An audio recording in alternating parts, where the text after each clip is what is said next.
session of the Stars Day. So, as we have seen, no, or as we can say, no, today the world is totally digitized. No, we are experiencing a data revolution. So the aim of today's session is to discuss with three magnificent group of people how these new technologies that we have available, how all this data explosion that we are living are going to help us to tackle the challenge that we have today. As I said, I'm at Santa Maria. We were lucky enough to be, I think, the last pre-pandemic stars prize, and had the chance to be in Linz. I am really passionate to be here today with all of you, with to discuss about data, about technology, about how we can empower and use this new data revolution to make things more transparency and really to tackle these global challenges that we are experiencing. So architects, artists, scientists, and this is the core of the STARS initiative. All of us, we are working together. We are working with these technologies. By these technologies, I mean geospatial analysis, Earth observation, cartography, that can bring really a huge understanding on these challenges related to the environment, to the society, but also to the individuals ourselves. But sometimes what is happening is that all the insights that we try to provide are not tangible for real world people, no, for the general public, for the public administrations, for the one that then need after to take all these processes, all these prototypes, all these workshops, online platforms, artwork, and vehiculate and make this change possible. So as I said, we have three groups. I would say three reference groups in different fieldworks. We have John Palmestino and Anne-Sophie Ramstad, that they are streaming from Finland. You already, the ones that you were in the previous session, you already meet them and start knowing their great work through Oceans and in Transformation that was awarded this year the STARS Prize. They are an independent organization that are combining architecture, science, art, advocacy, and action. For me, they are the most beautiful data visualizations I've ever seen related to Earth observation, with projects such the Museum of Oil, that was showcased in Chicago, the Anthropocene Observatory, Plan the Planet, the Museum of the Infrastructural Unconscious, and they do this, and they will expand later on, I think, a little bit on that, but they collaborate, or like the commissions that they have, they come from Greenpeace, from cultural organizations. So that's for us, it's meaning a lot on the way they do their practice. Then we have Asia from Geocinema, that together with Solveig, and you are going to forgive me if I'm not doing the naming right. They are a collective that they come from the realm of cinema. So we have architecture, we have cinema, and their practice it's related with the understanding again, and sensing of the earth, but they do it in a really different way, through filmmaking. I think that later on Asia will show us one of these beautiful storytellings that they create. And then finally, and it will be our keynote speaker, we have Marek. Hi, Marek. We had some technical issues on the backstage, so I'm happy that you were able to finally connect that together with Stephanie Hanke. they have created this collective tactical tech that they are researching on the impact of technology and on society. And here the approach is more related to this idea of individual data. So they have produced for more than 20 years exhibitions, artworks, films, events, workshops, writings, trying to explore this relation between individuals and technologies. So I'm going to give the floor to Marek, because it had sense for us to start talking about the relation that we have today, the individuals with data, and how can we make this tangible for citizens, and for people, empowering them to understand really how this relation is working. So Marek, the floor is yours. Thank you so much. I will share my screen in a second. I was so excited when you were introducing the other co-panelists and speakers to see their work that I forgot that I'm going to be the first one actually speaking. So I try to be brief as well. You have more time for other people to show you what they're working on. I'm going to set my clock so I'm not over time. So hi everyone, my name is Marek, and Stephanie, who was mentioned, she cannot take part because where she is right now is like 5 in the morning. So I didn't feel like that would be fair to drag her in front of the screen and present to you. However, she's going to be present here in spirit and through the work I'm going to show. So I think the interesting thing maybe to tell you at the beginning is what is different between us and the other presenters is that actually we look at the data gatekeepers. So we look at the data about those who have the data. We try to figure out things, gather some intelligence about those who are in power of having all of it. And we don't know what they have. All our work is evidence-based, is based on quite difficult process of finding information and data and so on. I'm going to show you two projects, two small projects in a way, and then talk a little bit about how we then turn one project to many projects, if you like, to be able to engage different kinds of audiences, how we work with partners, how we work with different formats of presenting what we're working on.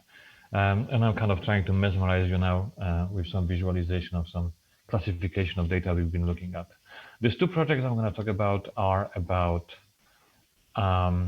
our relationship, as you said, as individuals, but also as society, with technology through data. The data is the modus operandi on all the ends, if you like, but it's very unequal. So we rarely see the data. However, we will see projects later that show you that there's plenty of data out there. I'm looking at data that is personal data, data about us, data about societies, about behaviors, about locations, about attitudes, and so on. So the first project and the visualization you see that we started with was looking at the position, the power, the role of company that is called Google and became Alphabet, but it's still Google in a way. And what we can figure out, what we can actually tell from what we can see from our point of view, we have very little access to information of on what they do. So we decided to focus on Google acquisitions and investments to see what the company since 1998 was interested in. And after collecting the data, hundreds of data points, we realized that this data is not necessarily full. We only know what they want us or what they don't want us to know because nothing is really disclosed. There are no places where you can go and check details about the acquisitions, why they happen, what exactly was bought is not necessarily only the know-how. It can be code, it can be basically outbuying competition. It can be many different kinds of reasons, but you never find this information. And also it's extremely hard to find information about the scale. So how much money actually change hands and so on. For us, there was a kind of an initial idea of looking at if this company is in some sort of data business, what is this business about? What they're trying to acquire, where they want to dominate the spaces, what are the niches they're operating and so on. So we created this visualization you see called Google Empire that is made out of nails and threads and embeds Eric Schmidt famous quote, which is a kind of a addition to the visualization. This is not what came out of the visualization, and there wasn't a scientific method. It's a kind of a provocation, if you like, that we often do. And that resonates a lot. It's color coded. You can see sectors, you can see the scale, the size of the bubble, which is how much money they spend on given acquisition and investment and so on. And that was the kind of the opening that made us think we actually want to show more through this data. The next iteration of this work changed the name from Google Empire into Google and You, because we thought actually this is very important. Google is omnipresent, is dominating our experience of the digital through different means. And we embedded this data in the circle at the bottom of this piece, where you can move the dial and see which companies and businesses and services you know of that Google owns. And there are hundreds of them. And the stack of the plates represents 10 mostly used services like Maps, like Android, that have above 4 billion users and so on, etc. And that was another step of trying to figure out how to show this kind of, how to engage the audience with problem called Google. And this is the last version of this kind of a data set. And we focus on actually showing that is not visible. So on one hand, you have the mobile phone that has a mirror surface, and there's a printout of 10 businesses that have more than 2, 3, 4 billion users that are accessing them on a regular basis. And then there's this thing in between, which is representing actually the numbers, the data of how many users per service, etc., that sits over the acquisitions and investments. And what you don't see here is the Google Eye on the other side, which we presented what this data actually means, how this data we produce through our engagement, through our attention, is being seen from the Google side. So what can they learn, and not necessarily about me, Marek, on the other side on the mobile phone, but about all of the Mareks of different kinds in different places who are extremely empowered and dependent on this device.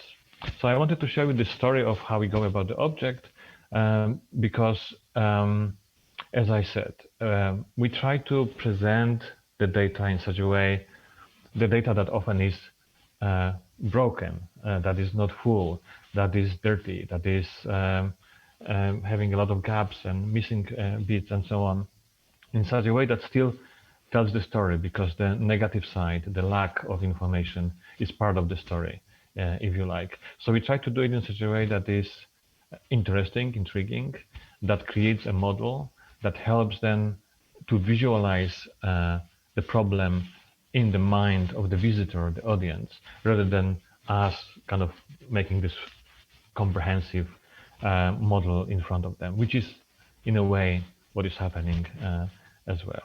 So that's kind of a way of us to enter the space that sometimes is like you can see on this image. The classroom is the format that we use, and it has multiple formats under itself. This big one that you can see on the left side, hopefully on your screen, is from London. We've done about 5 big classrooms that are hijacking High Street. This is Leicester Square in London. We did it in San Francisco, in New York, and Berlin, to pretend to be a high-tech, high-design technology store. And it's not actually presented as an exhibition. It's more like an experience that people think it is another concept store, maybe run by one of these corporations, and is modeled after, our analysis, how they do that, especially Apple and so on. Where these models I showed you before play a very important role, as you can see on the images on the right. On the bottom is the infographic of Google Empire, and on the top is one of the first versions of the Google work and so on.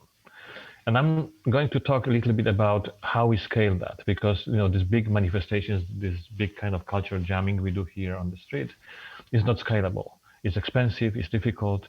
Yes, we have 30,000, 20,000 people visiting the space over 3 weeks, which is massive. But this specific place in specific locations, only a very limited number of wider public can see this. The other work I wanted to show you is called Technologies of Hope, 100 Pandemic Technologies, which right now is an online kind of an exhibit that is based, again, on a data set that is extremely hard to gather. So Steph and I were collecting, with the help of researchers, all the products that we could have find for last year and a half that address the pandemic, that address COVID, that propose different kind of solutions to the pandemic. Because when you talk about technology and COVID, we all think about tracing mostly, but there's much more going on there. A lot of companies, businesses are pivoting, changing, kind of finding the ideal problem for the solution that they already had, kind of thing, and so on. And we decided to present it in the kind of unconventional way, where on the digital screen you have these two panels.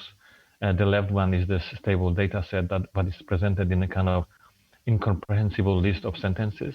These sentences are taken from descriptions of the products that the companies are offering, while the right panel has two functions. One that is a scrollable text that you can read our analysis of this data, and also when it's used as a dial. So when you read it through and the sections are coming up, the left part is being highlighted at places where we connected the products with the themes that we used in descriptions.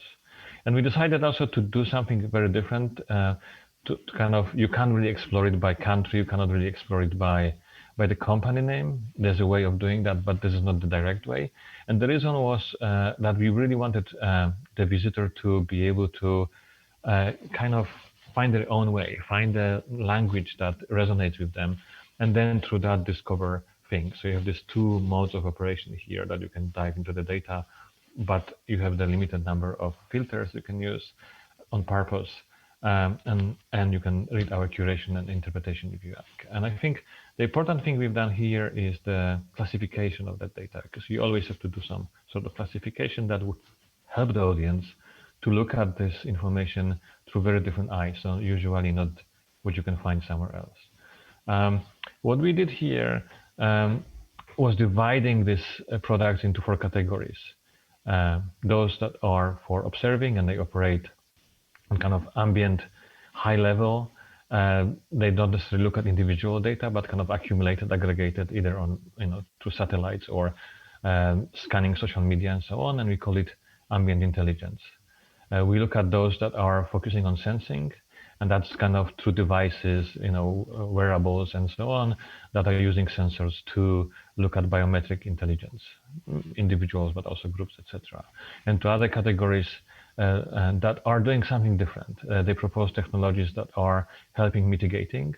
So they look at specifically mobility intelligence. So how can you still live and do things and so forth while the virus is around, and technology can help you to mitigate the risks. And you can look at the subcategories. And the last category was about modifying, which is technologies that are trying to teach us new behaviors to be able to adjust to the kind of new reality post-pandemic, which is about behavioral intelligence.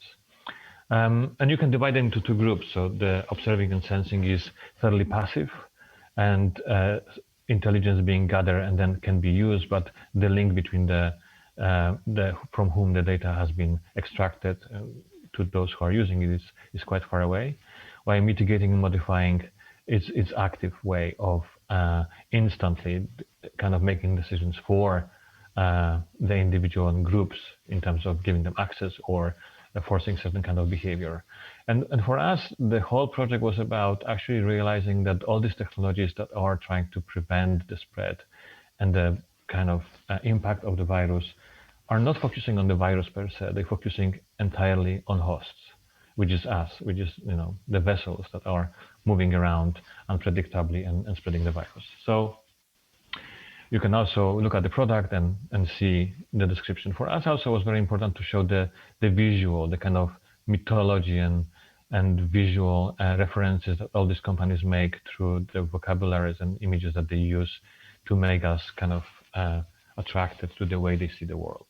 And all these two projects kind of come together because in both cases we're looking at fairly powerful sectors of society who have the technology, who have the know-how, who have the infrastructure much bigger than anybody else, that are able to access these types of intelligence. Google is a great example of that sits over everything we do online. But there are plenty of other companies, not only the Palantir I brought, but many other that we never heard of before, who are in the same business model, who are kind of monopolizing the space of extracting information, data, intelligence, evidence, you name it. And we are in this kind of very unequal, actually using equal is not the right word to use here. What we try to do with this kind of information that, as I said, is not ideal. This technologies of pandemic only look at 100 cases. We have the database of over 250 right now. But the point was, like with the Google, we don't want to just show all the data and so on, because that doesn't help. It's actually overwhelming and so on. So we try to curate it and try to extract the kind of less visible, more interesting parts kind of in a curatorial process. What we do with that, we either do these big exhibitions, but also they all turn into much simpler, much more accessible and much more scalable objects like posters. This is just a graphic that we send to our partners, schools, libraries, and so on.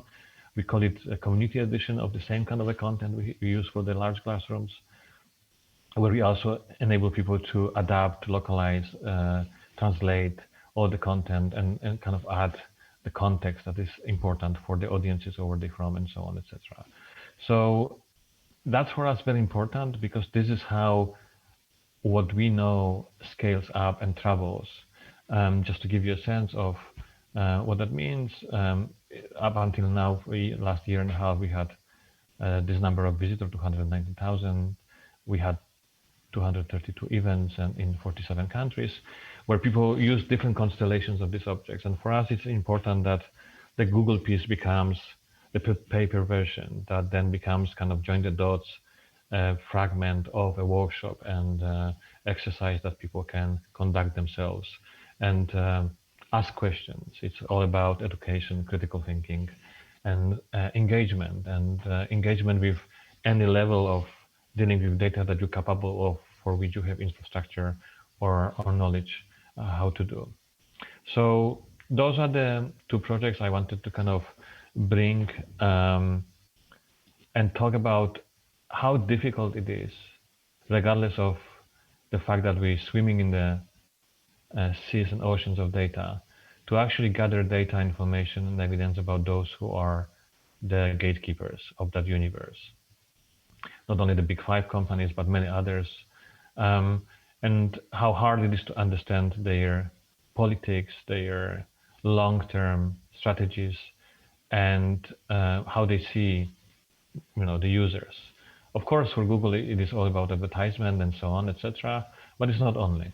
This is how they initially make the money, by allowing advertisers to use the profiles that they collected and can be targeted and so on. But for us, it's very important to find kind of tangible, physical, intriguing, interesting ways through objects, posters, animations, and so on, to engage as wider as possible audience, because everybody is actually aware of the importance of kind of living in the digital space. So I'm curious to hear more about the other projects. I'm happy to answer any questions. On this page, you can see 2 links to the classroom and to the Technologies of Hope. We have plenty of other examples of our work, but I wanted to bring the ones that are difficult ones, and we try to make them accessible in one or another way. My clock broke, so I don't know how much time I have left, probably none. And I finish here, and I'm looking forward to questions. Actually, I promised to keep questions for the end because the idea is to have this open discussion, but I have a really short one. You said everyone is aware, but what is the reaction of people when they are on one of these platforms? Oh no, so this is probably the most important part for us. Like the reason we do this stuff at different scales is because that gives us direct connection, access to different sort of audiences. And people who come to the classroom or either go to see the content to the libraries, etc., the reactions are all you can imagine, from being shocked that actually certain things are happening in a certain way that people kind of think they may be not, and so on, in terms of data collection, in terms of how it works, in terms how things are designed to keep us kind of attached, if not addicted, if not dependent from the devices and services and so forth. They are extremely interested in the politics. The audiences are extremely interested in the business models behind it. How is that possible? The people often ask questions about who and how is regulating it, why is it not regulated, and so on. People also like the fact that I think the principles here that the way we present this information is fairly ambiguous. So we don't present it in such a way that this is Marek or Tactical Tech tell you how it works and what you should think about it. I think this process, this is my timeout, this process should happen in either in a small circle of people who come and visit and look at it together, or within a single person that where they go through the exhibition or online or offline through multiple objects, they start building their own narrative and their own questions. And this process is really appreciated. I think that we have a quite a rich feedback system that through the partners or directly, if we have our own events, that we collect anonymously from people. And that's fascinating for us and very extremely helpful in designing new objects and new kind of engagements, if you like. So hopefully that answers your question. So now it's a time to change the scale of the observation, of going from the personal data to this Earth observation. So it's the turn of John and Sophie that they are going to share some of their ideas, some of the way of their work at Territorial Agency. John? Thank you, Mar. Thank you, Mar. And of course, Marek, this was an intriguing set of projects that you have there. The hypothesis is very simple, and Territorial Agency sets out both as a project and as an organization. The project is linked with the idea that agency, the capacity of acting on the world, is distributed and not held by entities that are bonded. They are territorial, and territories are really sign systems. They are semantic systems of keeping people away, or entities away from what maintains you alive. So the territory of a bird is the semantic connections that with the things and the fluxes of energy and food and information that keep that bird or the communities of birds alive.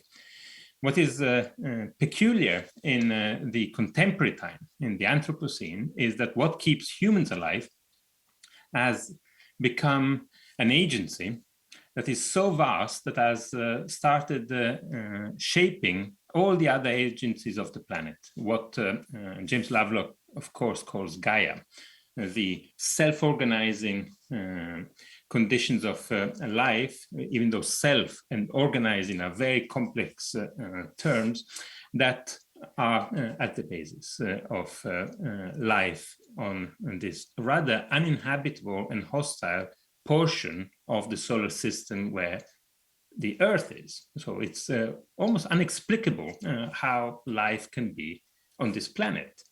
We should have fried away a long time ago.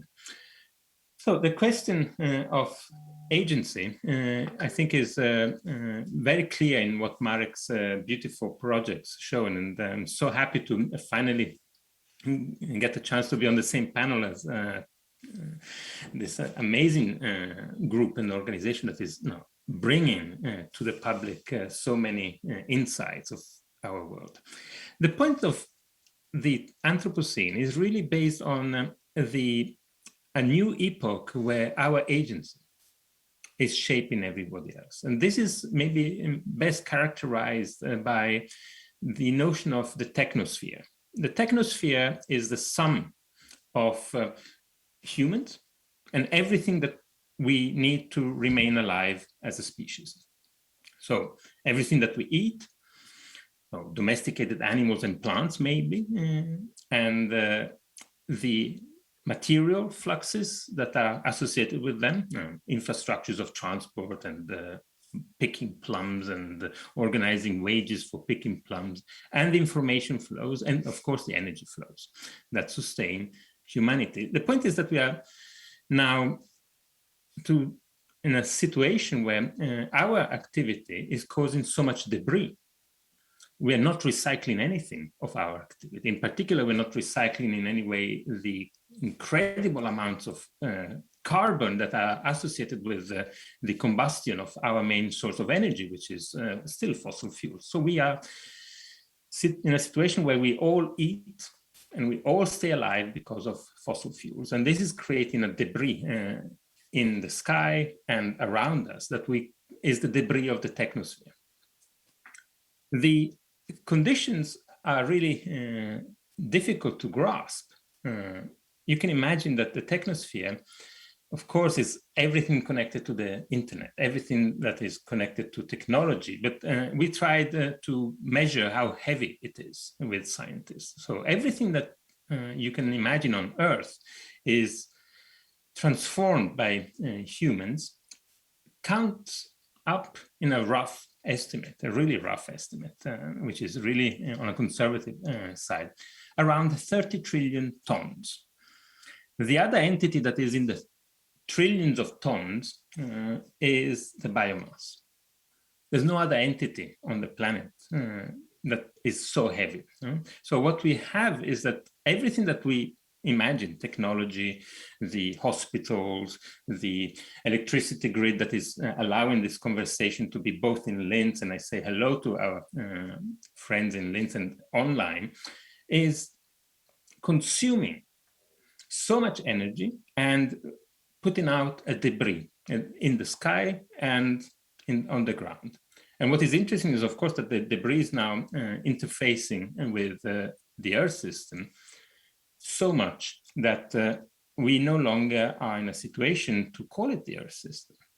That system of dynamics that are completely interdependent, as opposed to the world system, the equally interdependent and complex dynamics that regulate societies, economies, business cycles, and prices, and the capacity of revolutions to act on. That distinction is no longer possible. We are completely intertwined with the Earth. So the question is, how do we get to know about this? How do we start acting on this? And we start seeing, I think, an interesting split. And this is the split between the transformations that are happening in, let's say, Earth observation.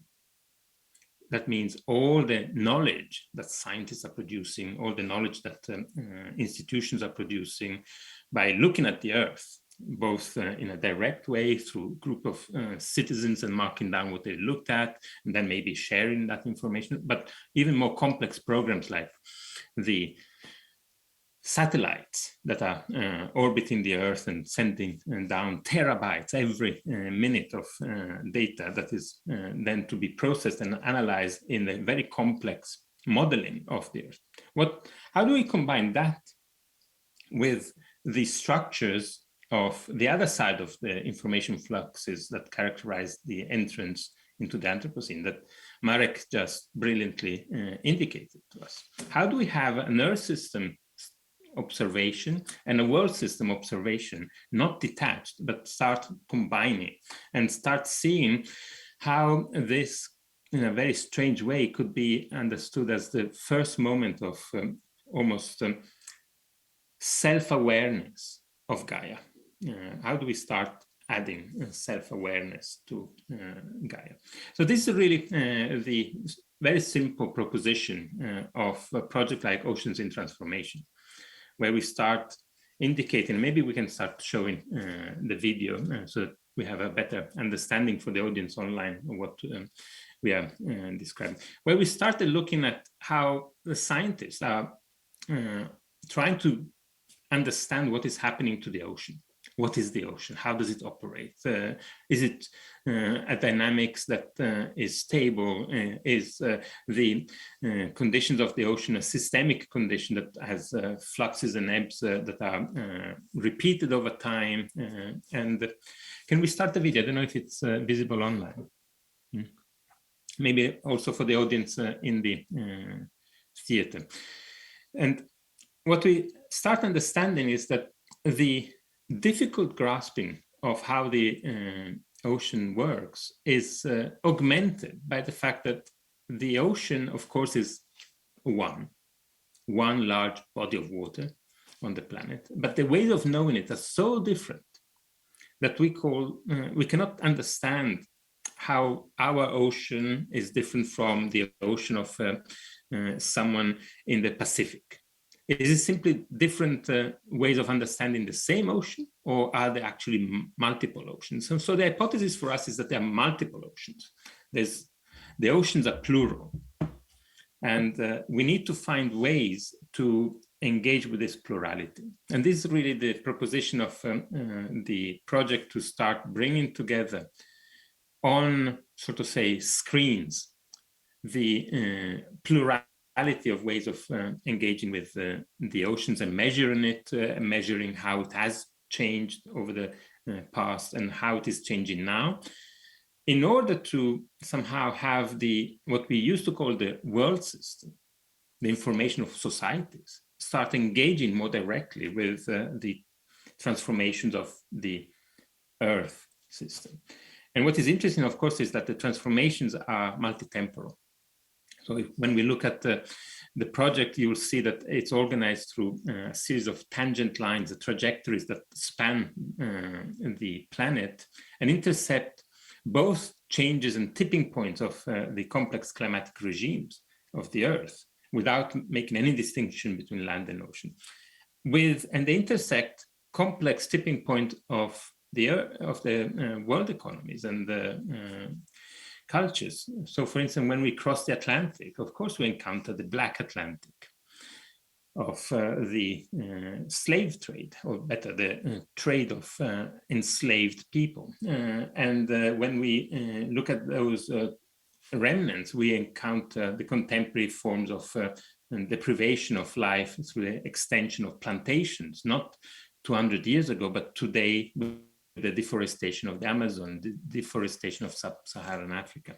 Or when we look at the complex transformation of, like the video that is supposed to be showing, of one of the most productive areas in the planet in terms of life, the Humboldt Current, that brings the waters from the Southern Ocean all the way upstream to following the South American coast, and creates this incredible flourishing of life and fish and birds and plankton. All together, we start seeing how that is waning, but it's also intersected with complex processes of cultural exploitation through the long-term impact of capitalism and contemporary forms of under the radar exploitation of resources like deep sea mining, which is the largest threat that we are going to face when we are decarbonizing.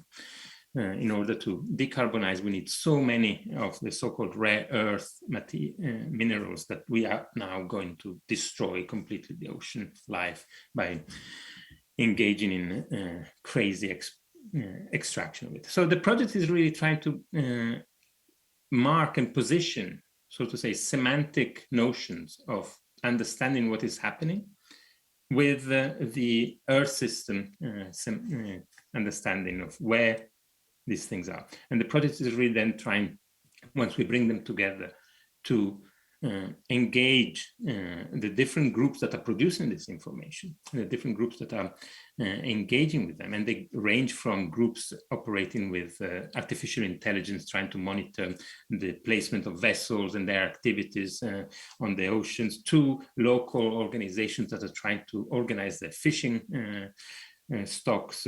We start understanding that we need to bring the multiplicity of oceans in and form it into a multiplicity of discussions, a multiplicity of way of knowing what is that agency that we have now created. And this is really a short introduction to Oceans in Transformation, which is really an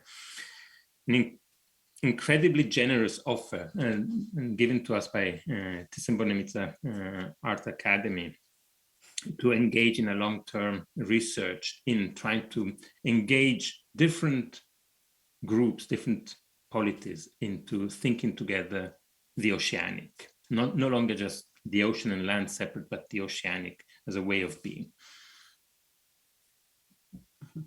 Yeah, that's Wow. the short introduction.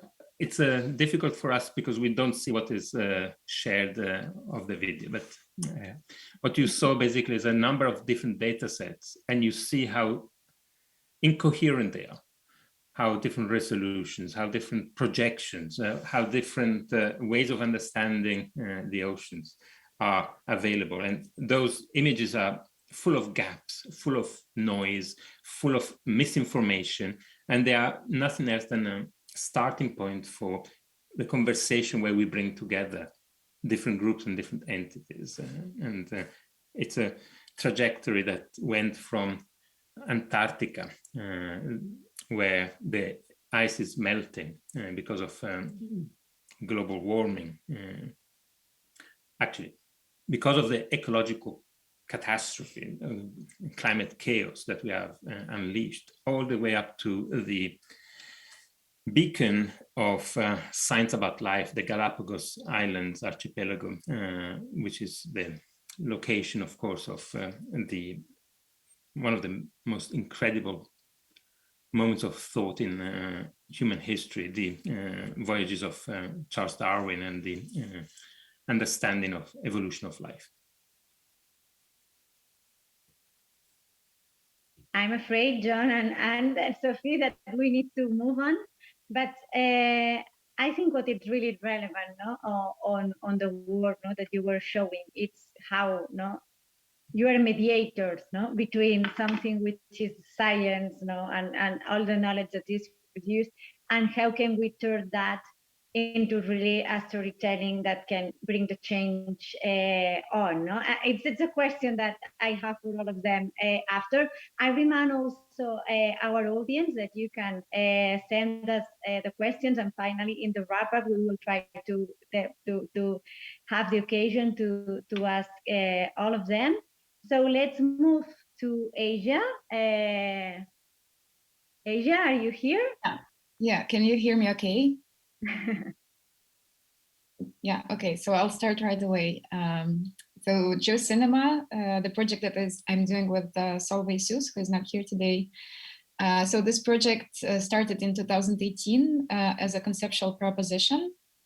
We were speculating about how the Earth is recording itself, for example, through aerial imaging, through satellites, but also through personal gadgets, CCTV cameras, various sensors in and off ground, and then how these were used for monitoring, tracking, surveillance, and whatnot. So we imagined how the planet is fully wrapped with signals, which are mediated technologically, and each having their own parameters of scale and temporality. Some of them translated into a visual form, some of them remain numerical, most of them eventually being operationalized in many different ways. So there is this massive archive of data that is a constantly recorded version of the Earth. So we've had our first proposition to consider these processes of recording, transmitting, archiving, stitching, and distribution of data as those through which the Earth is recording itself. And the second proposition was to consider these assemblages of technologic mediations as a vastly distributed cinematic apparatus, a camera. Now I will share screen to show you a little, a short video clip.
So this is a clip from our first episode, which is called The Making of Earth.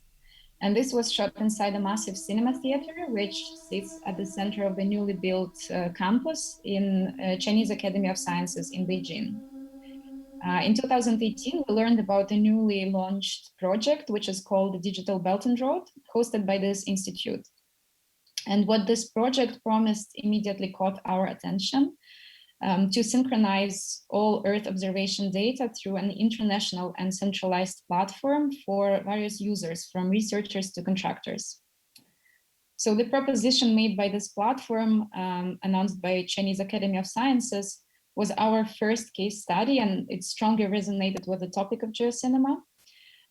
With much of enthusiasm, this platform announced a new era of management and governance that will be made possible through big Earth data that is harvested through multiple infrastructures that employ different sensor-based techniques.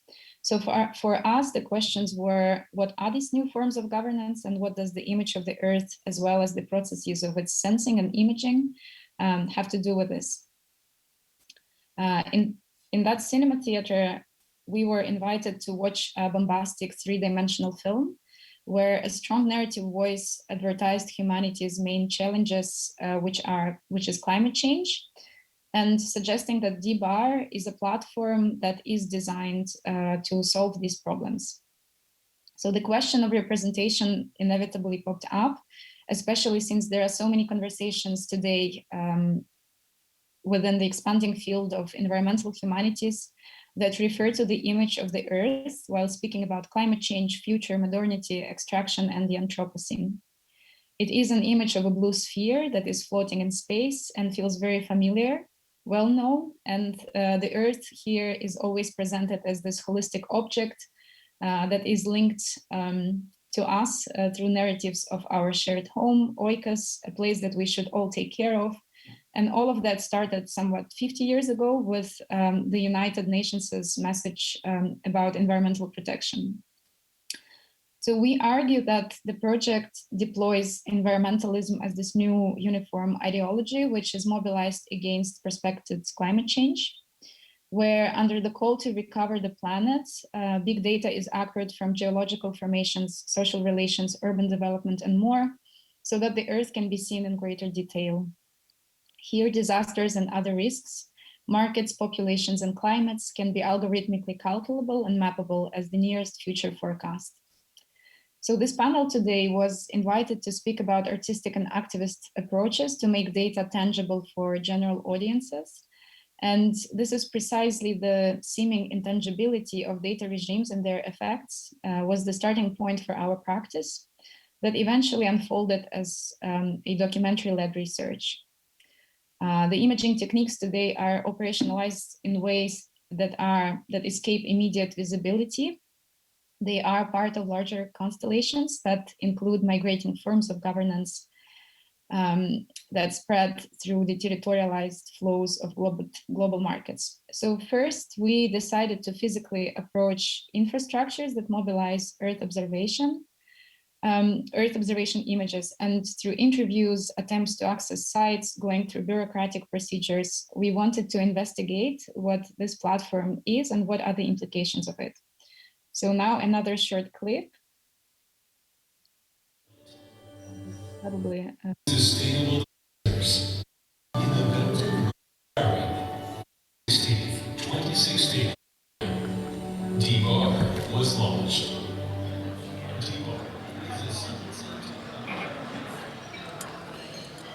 The way we're living today, we collecting autonomously data that definitely we are not going to explore.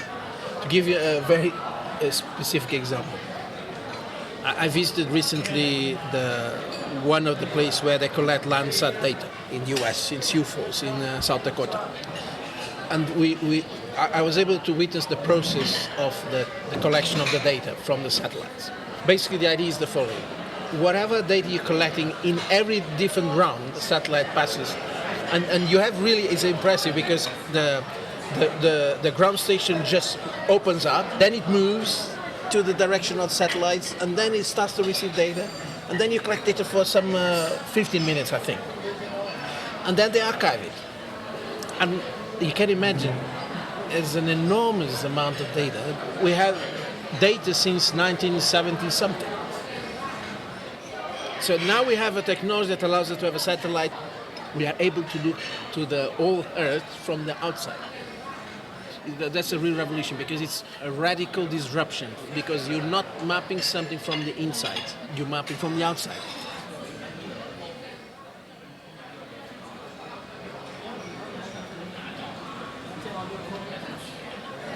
The Belt and Road is just one example of spheres of influence, which includes data, which is invisible, is not territorial, includes all the other things. So it's spheres of influence.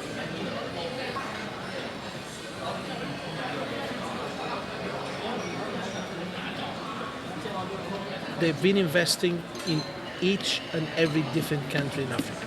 China. Railroads are being built with funding directly from China. The companies that go there are Chinese companies. Telecommunication, railroads, particular railroads, main buildings, big buildings. The African Union building was funded fully by Chinese, for free.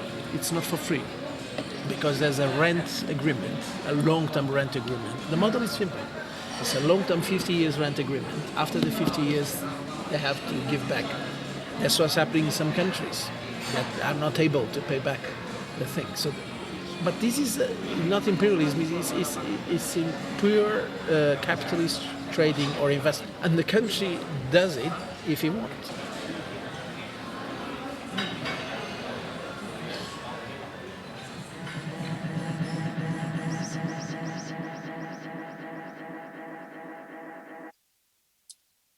So by mixing ethnographic and historical research related to remote sensing with investigative journalism of sorts and documentary-led research, we attempt to understand how processes of sensing and imaging work technically and what is the political economy behind these processes.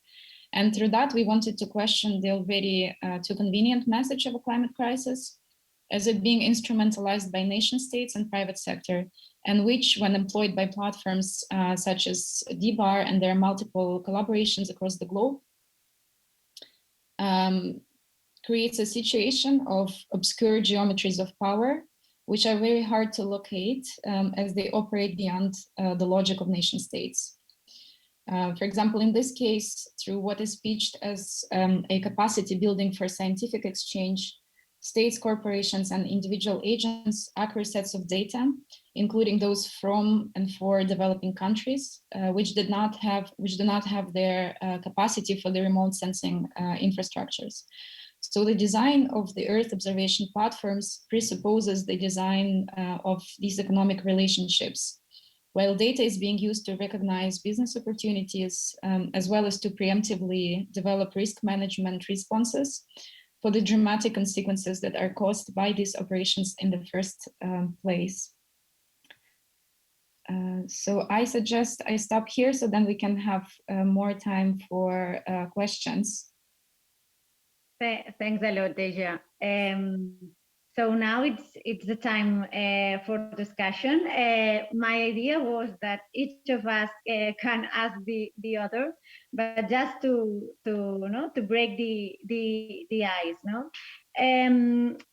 I see, a lot in common in both the three approaches, in the sense, that we are, all of us, using data and technology to visualize either these critical challenges that are related to our activity on Earth, either the social pacts that we are building as a society, and as we were seeing right now with these appealing images from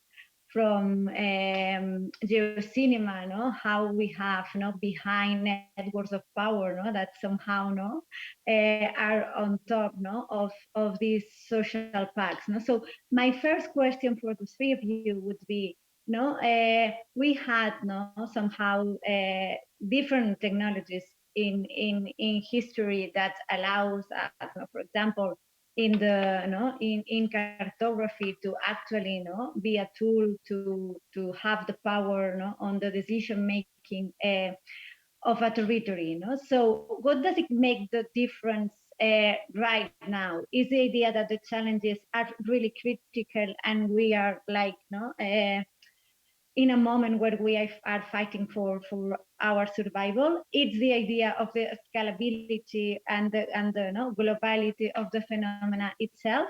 It's the availability of data. So from your perspective, what does it make the difference in this critical challenge that all of you from different angles are trying to address?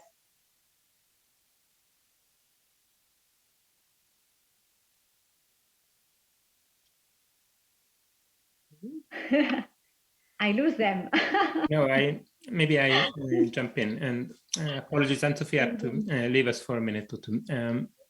I think that the main point is, or the biggest challenge is exactly that image that Asia invoked of the blue planet, and which is a cartographic image. It's a globe, and there's one image that is what our friend Bruno Latour will say, the pumpkin. It's the size of a pumpkin.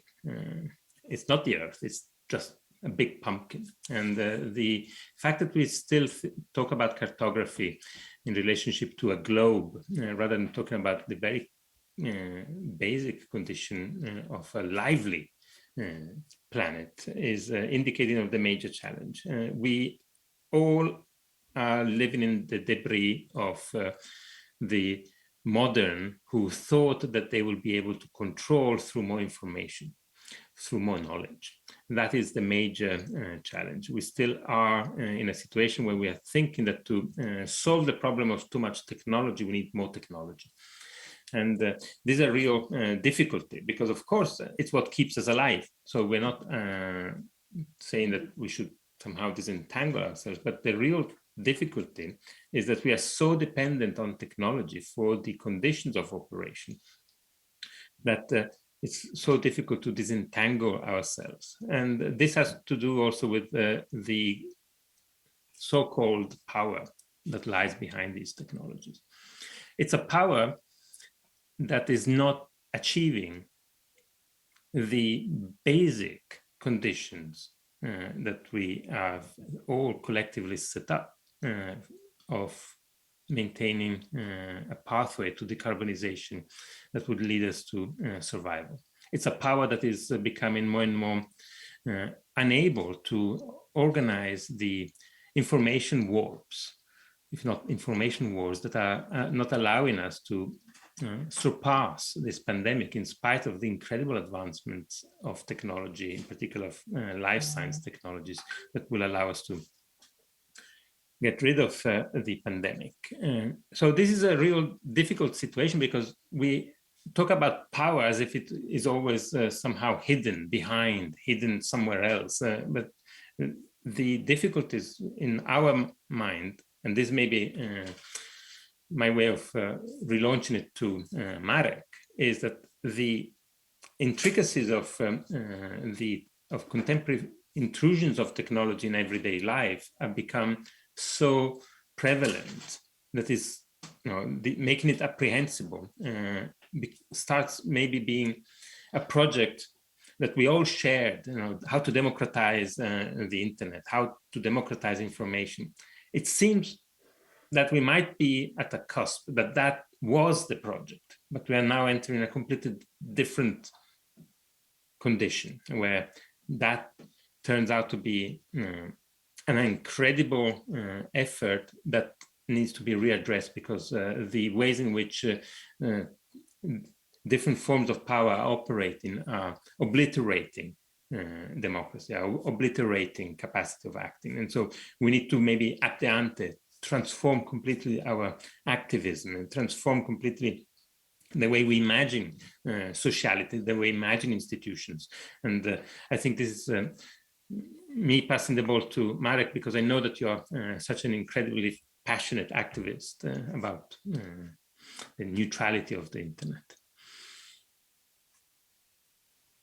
And thank you, Santa. I mean, you made so many nice comments that I have to think how I can return them to you, because I really like the work you're doing as well. I would actually stay away from being framed as an activist. I think this is how we started 20 years ago. And right now we see ourselves much more as kind of in the educational and awareness raising and kind of working more broadly, where we still work with a lot of activists and so forth. But as you said, it's quite important to understand that the frameworks that we've been using, that either privacy or rights, they are important and we support them, etc. But we have to look also beyond and outside to be able to comprehend what this new world of intelligence gathering that is understood purely through the lens of data, how it is not only undermining, as you said, institutions or democracy itself, if you like, but that's a kind of complicated thing to talk about. Democracy where, institutions where, and we can get very sentimental about it.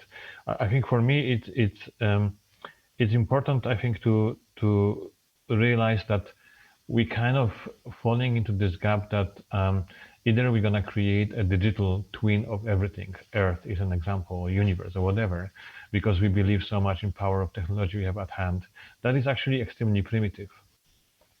And it's extremely dependent on, specific people, specific groups. There's no superpower intelligence out there.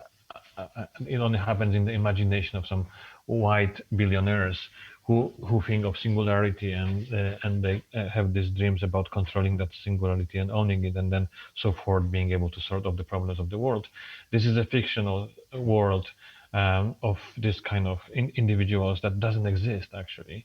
What exists is a very complex, complicated situation, and that is deteriorating, and we live in this fantasy that another technology, regardless of the fact that each technology solves some problems, that creates other set of problems, will solve these problems and other problems and its own problems at some point, and we're going to be fine, is also a very risky strategy for anybody to follow. And what we try to kind of create are these moments of reflection and kind of stop the time for a second and be able to think about, is this the only way of understanding where we are? Is it the only way to understand who actually have a power and infrastructure and context that can impact the direction we would try to change the situation and so forth. And and as you said, the time is running out on multiple levels. So I think in this question, what's the difference, Mario asked, between technology now and then? Well, the then technology was not related to information per se. Technology was much more analogous, if you like. We're living in a technology that is kind of offshoot of a cybernetic way of thinking about technology, which is about feedback loops, is about intelligence, and is this trust that if we only gather all the information, if we would make every single atom or whatever smaller element that we can discover addressable, and we could compute them, we would be able to predict things. And because we can predict things, then we can also make decisions about how they're going to evolve, which is impossible task. And I'm not going to give any answers right now more than that, but I think this is a very, very different story. And the gatekeepers are unaccountable. And not only, when you look at the gatekeepers, of course, the biggest ones are the companies who owns these technologies, who owns the infrastructures. There's a small number of them, and they're totally untransparent and absolutely unaccountable for what they do, how they do, and where. But also, this is the story about users. We users are also accountable. Technology can be used in multiple different ways, can be used for good and for bad. The same technology which is owned by X, Y, Z, doesn't matter. So there's also accountability of the users, and there's also accountability on the level of, you talk about kind of ethics of technology, or of the designers, but not the user interface designers, system designers, who code. And there's also very little accountability there. So I think we have to sort these things in the first place. And I think I pass it on to Asia. So relating to this idea of the governance, no, that you were pointing out, no, we are at the point where we have more information, but this information is private. So it means now that from the public side, we need to have these infrastructures to keep the data, no, public. Also that we citizens, we have a lot of power, no, to decide with whom of these big tech corporates we want to have relations with, what we do with our personal data. So the scenario is there, how can we build this governance? And it's something that a little bit it's also worrying us from outside. So I'm an architect, as John, I come from the side of the practice, and it's another type of activism, and I think that as far as we see things, being able to put on the table these critical challenges that we have today, being able to do that with data and not with intuitions, to be clear, which is the size of the problem that we have. It's a great opportunity, but at the same time, what it's worrying us, it's which is the gap, that we have now between this scientific community, these people who has the skills together with, again, with the citizens and the public side or the public body to bring these problems to the action, which is the gap that you think, or the level of maturity in this bridging the two sides together, between the people that are trying to build these hypotheses and these projects, and the people who's going to take actions. By people, I mean a city councillor, I mean a civil organization, a planet observation organization, or even a citizen itself. So how far are we? And which are the challenges that we have ahead us to solve or to bridge this gap that it's somehow evident.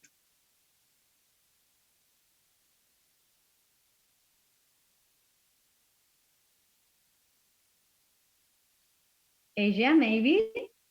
Yeah. No, I'm actually wanted to continue the conversation regarding the challenges, because I think also for me the crucial is, or like a problem, there is a problem with these very universalized statements all the time, like we, humanity, etc., etc. And so because I guess also the conversations about environment or these challenges should start with the question, what counts as life and what counts as human, of course. And speaking of these processes of data acquisition, I see, after doing our research, where we spend lots of time with like scientists, but also in different conferences where scientists and politicians meet, etc., etc. I see that there's this huge gap between what people in humanities think and the concepts they propose and the challenges that they outline with like, what should we do, how we should address, how everything should be changed. And then this completely different environment of scientists. And as we all know, in each country, in each nation state, science massively caters to the overall politics of the country, and that politic is still defined by the logic of the GDP. So it's still kind of like a million universes away from these conversations that we have in the world of humanities. So, and whenever we speak to scientists, they're always, they're absolutely okay with how science operates within the politics of their state. And for example, working on this Digital Belt and Road project, lots of scientific institutes, they're fully following the logic of the platform itself, which is operating to build more infrastructures for extractivist politics. So yeah, I think the challenge is that there is still this kind of division between what people in humanities do, what people in natural sciences do, and the politics of it. And I guess for that, and I wanted to link it back to the problem of representation, because we actually need more nuanced narratives then, not the ones about the blue sphere and, you know, this very fancy ecological conversation, but something that actually accounts for the difference. And as Rosie Braidotti said, to understand that we are all different, but we are in this together. So kind of more nuanced understanding of life, of these challenges, and the narratives that can help us. But then also, I think what was mentioned earlier, kind of still very cartographic imagination, and not only towards the planet, but in general. So we always say like there's this power, there's this society, like some humans, something, but all of this is already blurred as much as well as the kind of the borders, you know. And I guess we need some kind of topological imagination already, something that can account for this very multiple variables and how these different categories already bled into each other. So I'll stop here.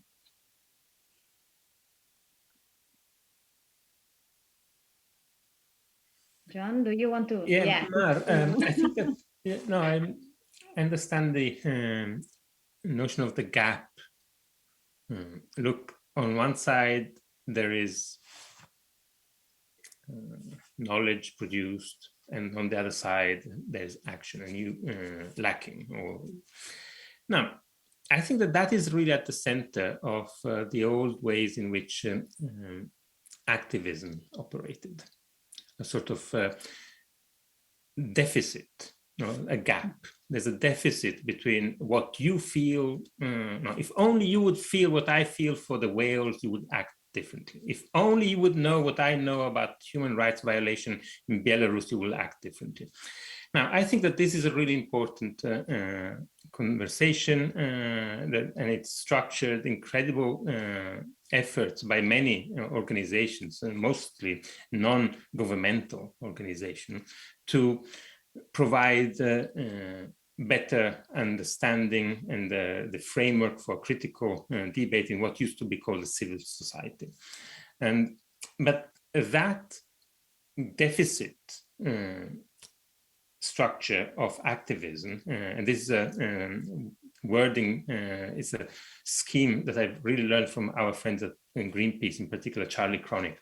The idea is that activism can only be operating on that, making aware or making more sensitive, making you more engaged with, somehow can be flanked with a completely different ways of organizing action, and that is to be within, to be operating with the groups that have capacity to act and modify the negotiation systems and modify the actions. So I think Asia is really right about the fact that this is a problem of image. It's a problem of not of representation, but that's a different discussion. It's a problem of the image, whether there's a distinction between what is alive and what is not alive, and what counts on that. And the issue of the image, of the planetary image that we have, is of course at the center of the entire Enlightenment, the entire rise of capitalism and what we used to call extractive capitalism, which has now turned into the logistical capitalism. And at the center of logistical capitalism, there is an idea, of course, actually, it's not a center, it's a line that crosses it. There's an idea that the line, which is a production line or a distribution line, can be improved, and can be improved with access, total access, more access, total access to information, total access, complete access to resources, to maneuverability of conditions, and simultaneously a notion that that access needs to be certified, the certification of origin of the product on the supply chain, which is of course an imperial and colonial idea of origin. Now, how to operate in that environment where the managerial structures of complex and always accelerated improvement are so close and approximate so much the idea of data, availability of your heartbeat on your watch, the possibilities of constant modification of information by acting back on it. I think this is a real challenge on institutions of cohabitation, and the little contribution that we do as architects is to say, look, architecture has turned into this catastrophic condition of rapid urbanization, increase of energy and incredible debris. But at the center of this millennial structure of thought and practice, which is a Holocene structure of architecture, there's still this notion of cohabitation and conviviality. There's still a possibility of imagining immanence of different ways of being. The point is that in its antiquity and its obsolescence, architecture still carries this spark, this capacity of bringing things together and shaping new coalitions. And at the same time, it is so shaped by notions of representation and staticity. You know, things need to be static and fixed and stable. There's an entire vocabulary about architecture, the foundations, the framework, the facade behind which all kinds of dirty business happens. But what is interesting is one starts looking at situations, even like the one that we have today, is that the new realm of the digital image and the digital capacity has completely opened up our capacities of understanding how we shape space and how we shape being together. I am looking at an image with obvious condition that I'm speaking to people. I'm not looking at representation of people. When I see Mar nodding, I know that that is not a representational condition of Mar. And if I switch off my camera, I also know that you will think that I've not disappeared. It's not that my representation. So what we start seeing is affect. We start noticing that the conditions of contemporary presence at a distance. I'm sorry that I cannot be in Austria today, but I am in the other homes. This is changing completely what it used to be thought as intramuros and extramuros. And this is a completely different relationship with capacity of acting. And I think this is where the notion of lack and needs to be, and deficit of knowledge in order to act needs to be focusing on how to become sensitive to this new affective condition that surrounds us, how to become somehow more in tune, how do we become able to sense other ways of sensing. And this is what I think Asia was referring to, is we need to be expanding the notions of what it means to be alive, what it means to live.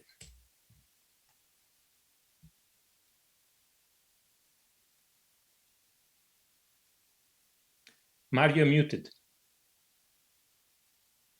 Yeah, I'm afraid that I was saying that I'm afraid we reach this point where we have this just one sentence round. If you want to add something, maybe Marek, you want to make a closing comment? Just 1 minute. Yeah, and I mean, I can prove that it's very difficult to be clever in 1 minute.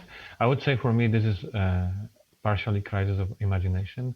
And what I invite people to is to think outside of the box and stop believing into techno propaganda and follow the techno PR and making us think that techno solution is the only way out. There are many other way of thinking about the future. We don't have to speculate about it. We have enough information around. That's my minute. Great. So it was my pleasure to be together, even if we are really far away with all of you. Thanks again to Marek, to John, and to Asia, to Anne-Sophie, that she will be behind somewhere. So for the rest of the audience, keep tuned because there is a really interesting next panel that is going to expand on some of the ideas, which is called Creating with Data from Mars to Entrepreneurship. That is going to be moderated by the Professor Elena Timper and hosted by the Digital Innovation Hub Media Futures. So we keep the conversation on the networks and with this cross collaboration that has been proven to be so necessary to build this new imaginary using data and technology and including all the actors that should be needed. So thank you for listening to us and have a nice continuation on this Stars Day.